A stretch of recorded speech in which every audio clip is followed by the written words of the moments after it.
Okay, colleagues, it is 10:30. We can make a start. Apologies for absence.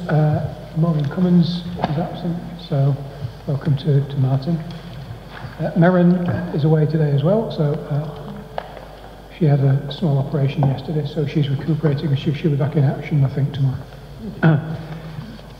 Minutes of the meeting of the 8th October, are they agreed as a correct record, please? Agreed. Thank you. Chair's announcements. There aren't any. I want to remind everybody about the service on Sunday at the Cathedral and the wreath laying in Wakefield as well.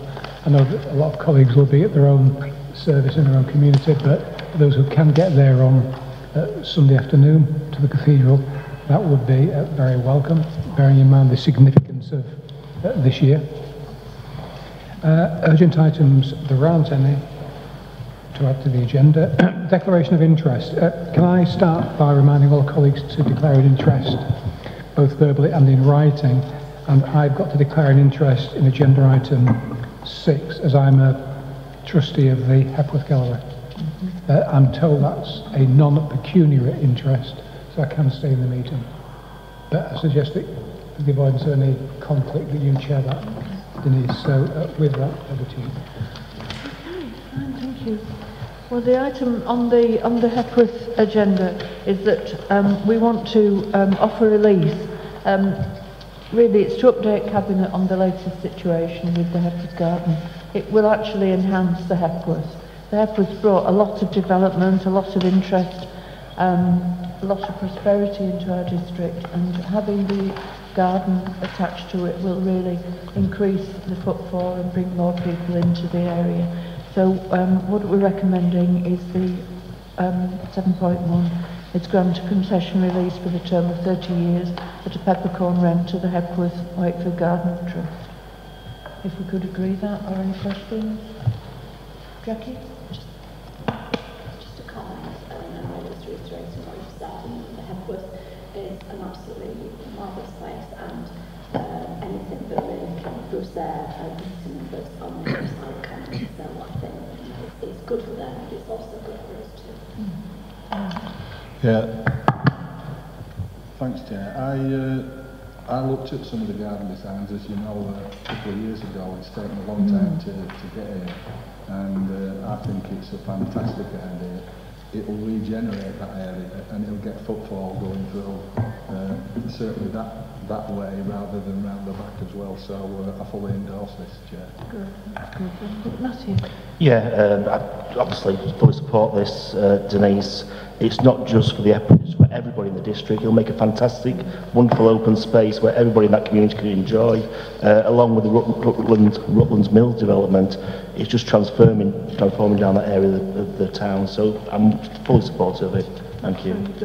I actually met some people who'd come up from London on Friday, and they said that they came to the Hepworth for a day trip and travelled back in the day, and how much they thought the Hepworth and what we've got to offer in Wakefield is wonderful.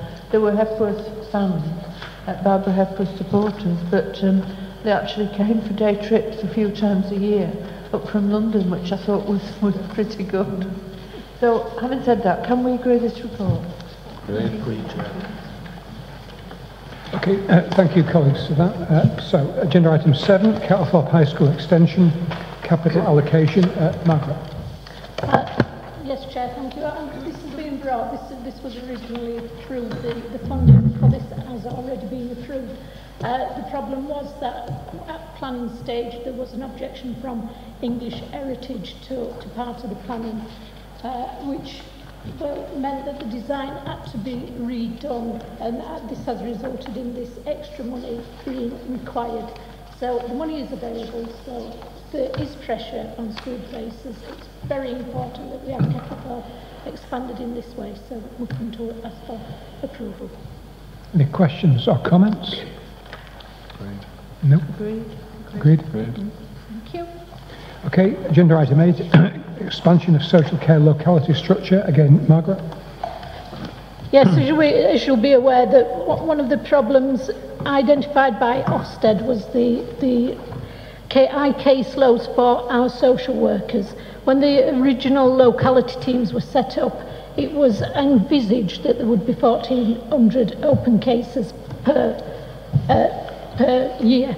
So the number of locality teams were organised on as 10. It's now been anticipated that we're going to have something in the region of 2,500 open cases, which requires additional locality teams. One of the reasons for this is that we cannot expect our social workers to work with the caseloads that they have been working with.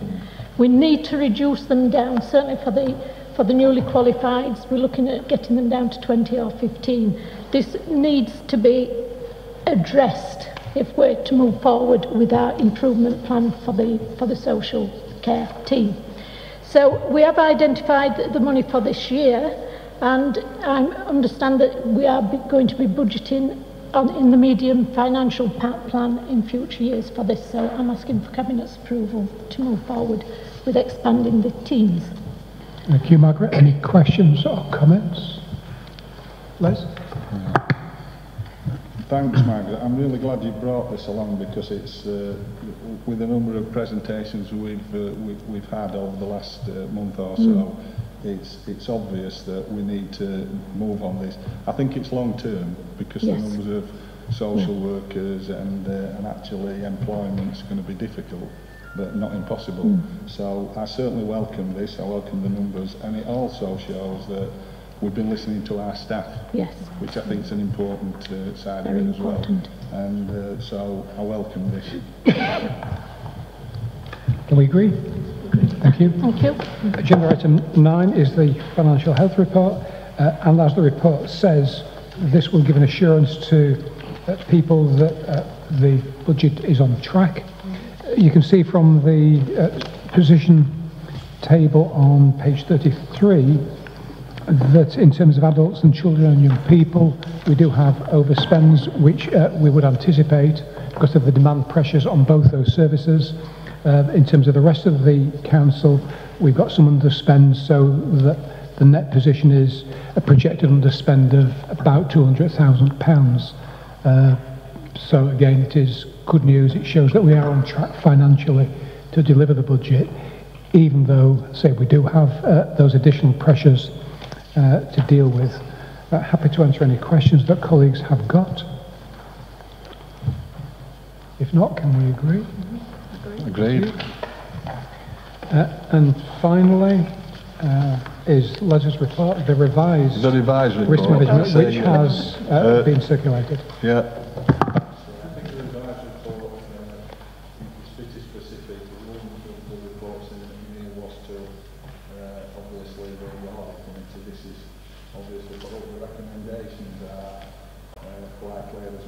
Just a couple of points, Chair, that the SWOT analysis, as you see on page 3, which looks at our existing risk profile, which is itemised under 5.2, is a 3x3 system. 3x3 system looks at risks, but it doesn't sometimes identify the priorities that you want to take those risks in, with a 5x5 system that you see at the bottom. Actually just pick that up. And although certainly the audit committee and other people have picked up a significant amount of risks in the past, this helps you to prioritise them and to focus on the ones that you really should be focusing on at any time. So with that, I recommend the recommendations under 3.1.